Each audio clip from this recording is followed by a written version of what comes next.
कानी की manufacture brown sugar सुंगी की मेचिन थुगाई बहार बचे अंजुमन लिलों में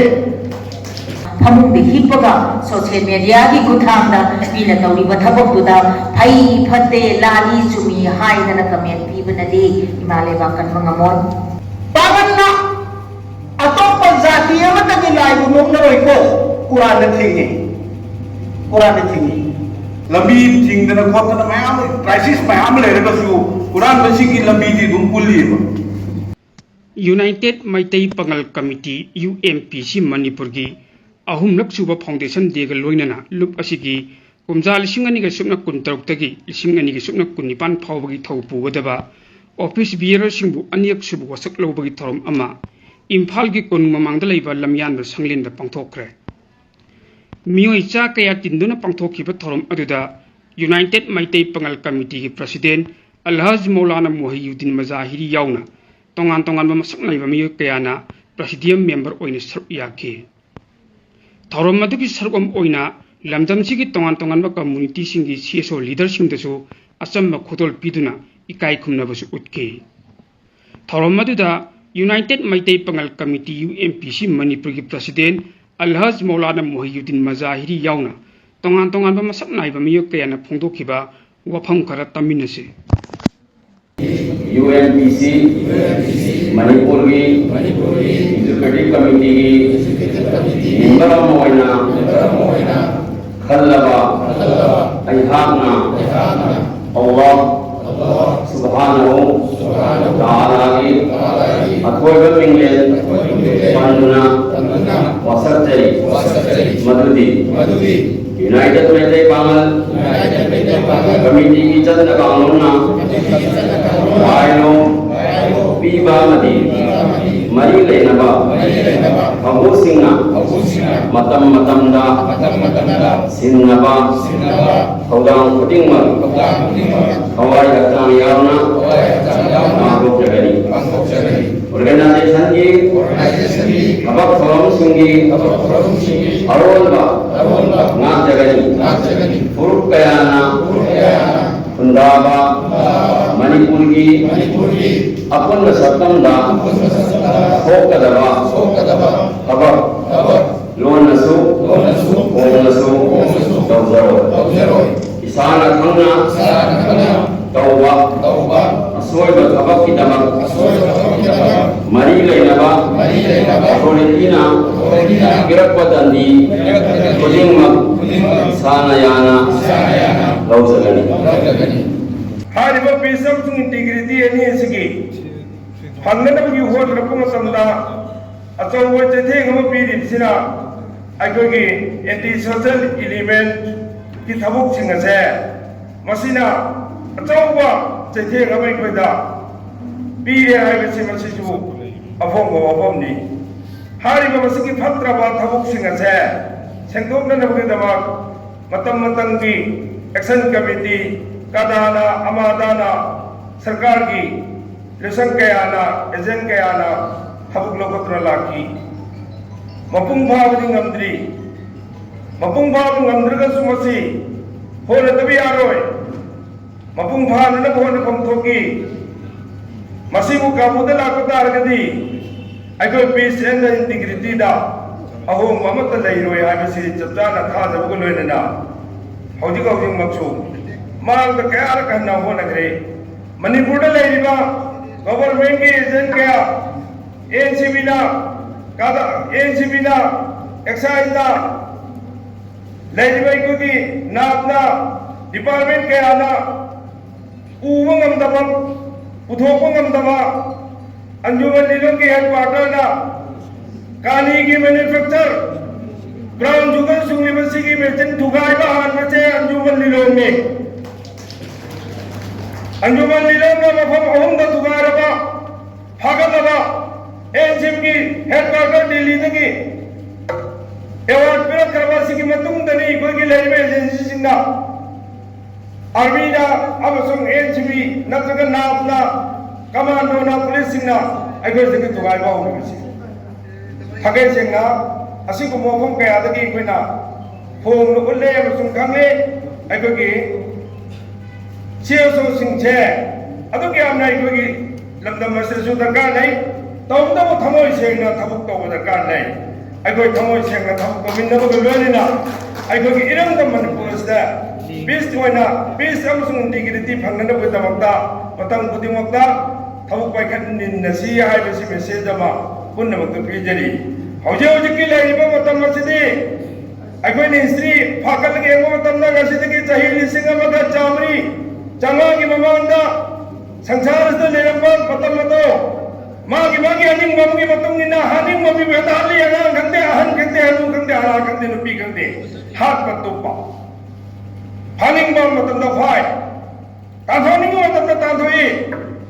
आइगे अनिंग मम आइगे अगेंस्ट लाए हाइने युम मेता मई ताथोई मागी मता मचु मरी मता करी होइगनी खंदे सिगी चेथेंग मया मसिना आइखोई इथकता अमर सिद्ध नंतना ngasi ko gi an la de ma da thang be so ina magi chawbo ko ina na ke daba paisa pa ko ina na ke daba aring ko ina na ke daba ta samaj na social na dharma ni yaad wa ko thabuk ke yaad so je changchilli hari ba thabuk singa se ai ko puna ko chabi ri ba da ma puna ba sung sorna de ai ko da tawno myoi ba ma han ba myoi ba ko ba chajing pi ba अदुगुम थबुक तौगनो ऐ मियोय बना कोइदि नंगी खुदगी मरंदगी नंगी चिंदगी नंगी मित्तगी नंगी खोंदगी कना गुमाबदा अवाब पीदबा हारिबा खागदो अदुगुम character अदुगुम discipline दो मदुदि हिंगु आइबचे अगोय पुनमक को समीरिबा अल्लाह मकु Mahake अचौबा order नि खोदा यथंगने सिगी वा मदे कोइ थबुक तौरे मसिगी वा मदे थबुक तौगनो मरम वर्गा हौजिची अकीबगे मसक करे अखोई इधंता अखोई पुनः को समीरब मकू महा की माई कई दगे अखोई द पनिशमेंट अचौबा अदुगुम्बा पनिशमेंट अदुगुम्बा अखोई म्योय बिन गा को मरोदबा अदुगुम्बा पनिशमेंट हौजिक जो फंगली तंगु लेता पुंसी मरे लब फंगदब से मकू ने अखोई बिन पचे थेंगने पनिशमेंट है सिदगी हेन गुआंबा सिदगी हेन कनबा अदुगुम्बा पनिशमेंट अखोई लाकु याय लाकरे मफम कयादा सुनामी लात्र म्योय कया जुम कई संपत्ति पुनः मगन गिरे मखोई युम द लेके भाई है nganu लोइनमक जीव जंतु पुनः अवाब मगन गिरे आजाद कश्मीर में युवार हार का म्योय के नंदिन गिरे बिल्डिंग के निखाई गिरे सोइना मरक पड़ता अखोई तो हल्ले इरम दम मणिपुर असदसु असकुंबा तंथीरबा मकु के माइके दिके लाखो पनिशमेंट से लातनब के दमकता अखोई अफब थबक तो बाहाय से अखोई अमगा नुसी जानबा अमसों अखोई अचुम्बा अमसों अफबा वखल के लोइना अफबा थबक तो मिनबा अखोई की इचा सु हिंगनबा अखोई सेबनि अखोई की इचा सु अचौबो ओइनदबनि हाइना आईएएस का आईएफएस का इंजीनियर का डॉक्टर का वखल ननबा ओहिननबा हाइनो होनरिबो मयाम छे तंगु लेता पुंची मरे लमग लोइना मखोइना चतरुरिबो ट्रेड अदब पुं फाने मयाम भी सेवा तब ngam दमकता अखोई अहल ओरिबा मान थारिबा अखोई चुमजी अखोई अचुम्बा वबा थबक तौजी अखोई अरान वखल थादोकमिनसी अखोई सोइबा मतमदि याबा फजबा मौंदा हाइनरगा निचिंगरगा अखोई चुमथोकमिनबा हाइबसे मसी ओइबा ngam होनसी हौजिक मसी पुनमक लानबा होनबा मतमदा चेजेंग पीरिबा हौजिकी एंटी सोशल एलिमेंट सिंग असे सेंगदोकनबगदबा यूएमपीसी ना असरमान दसुलाग्रे पांग सन्ना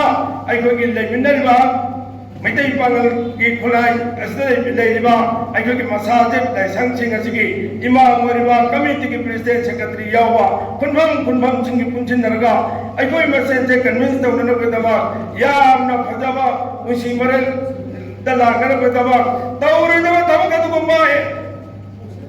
सोशल मीडिया का लालन इरवा ड्रग के कारवां नुपी अंगांगी इज्जत पगनवा हुरान चिंथी हर किसी के थबुक सिंचित तौदब तारबदी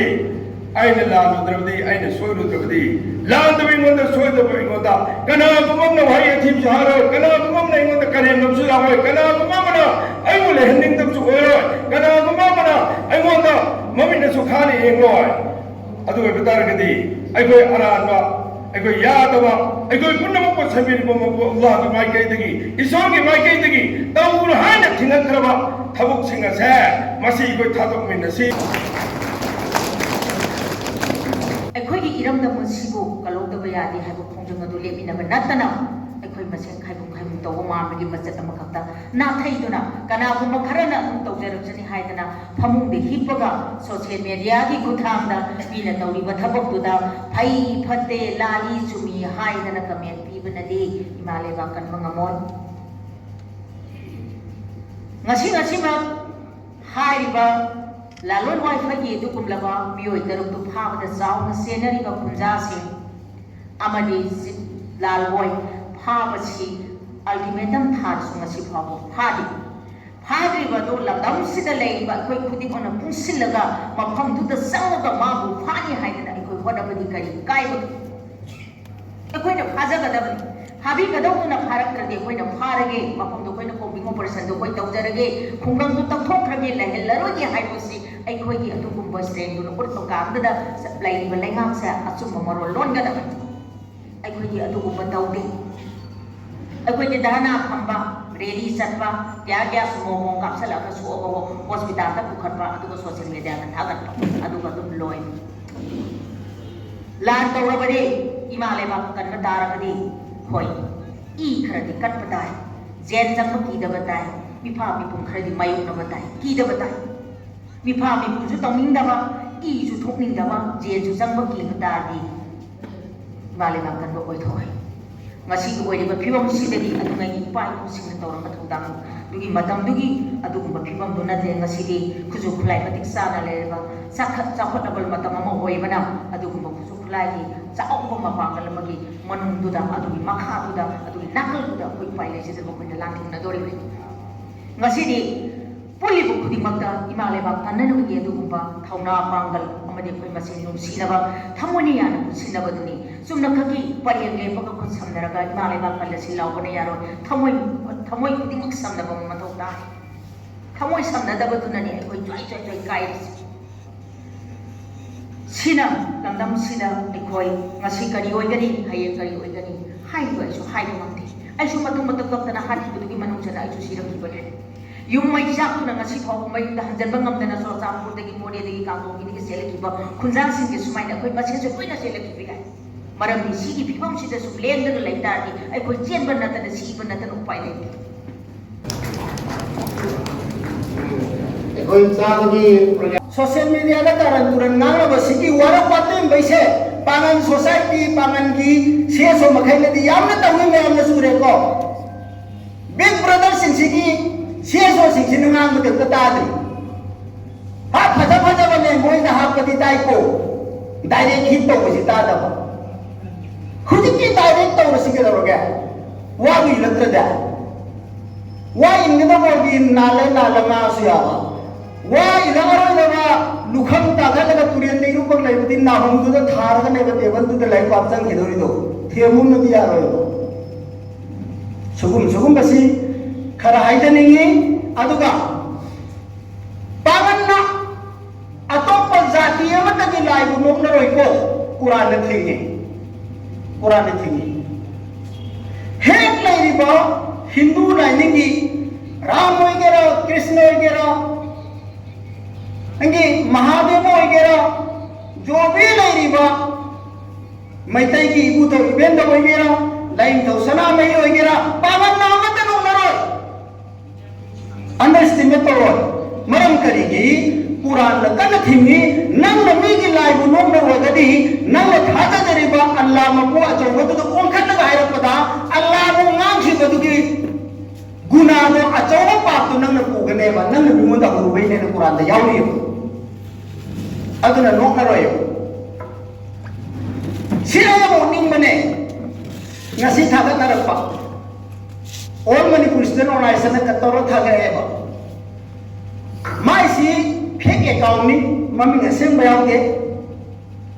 ai khoge prophet thawai na disu hena nusiba ai khoi prophet Muhammad sallallahu alaihi wasallam ni matang ta hajaram de ko nang na ai bu नंगी धर्म की लुचिंग बनी है ना यार खंड तारक दी नमादा की सु नचादा की सु संसार की न्यू बकुल का सु नंगी थवाई दे सो ए न सीगदा बनी हाइबा प्रोफेट की वफम दुदा पांगन पुन मसी ओप चद्रगा सो अदु की बिलिप दु लई पुनगनु प्रॉफिट मोहम्मद पे चाहिए पांगन गंजा थपो गेरे यू थपो गेरे फूल गंगो गेरे सीबे किरो एबा सीधी पांगन द लेर बनी माना सी सीधे दंगा में इसी इको की प्रॉफिट मोहम्मद से पावा या बुआ में ते सोइदा अकाप पे छिता सीधा पांगन मसाना खाम बंगम दबदगी काथों खिबा रेदो अदुददा अमको वंसल लगा तौरे है पागन सिंह सु लेरी बिना खुजु अम फाव रिंदी है तौरे है चुम्मी में तो तो सु लेरी दी खुजु अम तने अदबो ककक थिलगा तौबदो तौबिगनो अदुना वफम से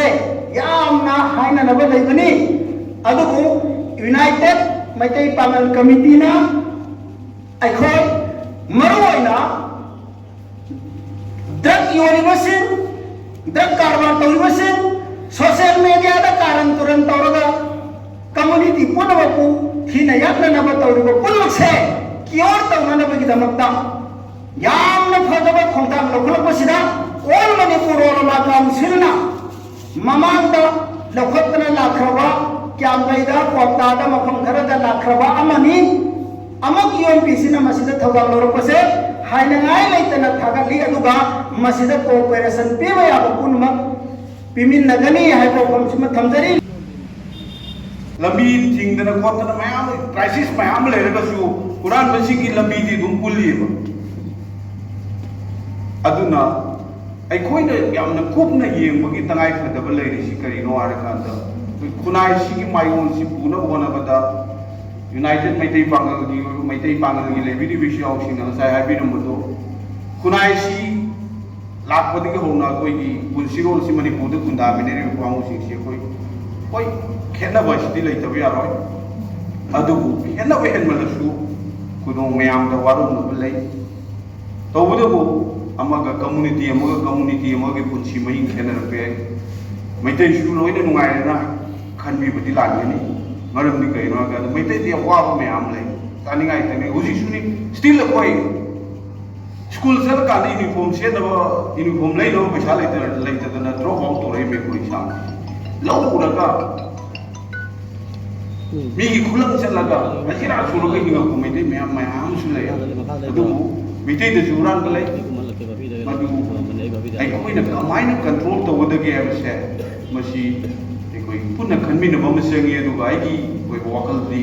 कुनाय ब सिम तो पाइ से कुनाय तो लुसिंग बिरि मोरल फबसंगी मागी अदुम लब ऑनेस्टी सिंसियरिटी तौरीब थबक तो आइगा मियामदा तौनु हाइबा पोतो आइसु तौदबम दि संगे मदु याउद्रगदी मियामने कोइगी तुंग इलोय एकोई खुनाइसी सेमतोंना होनाबदा आइगी आइदगी होरगा सेमतोकसेना खनजब वाफने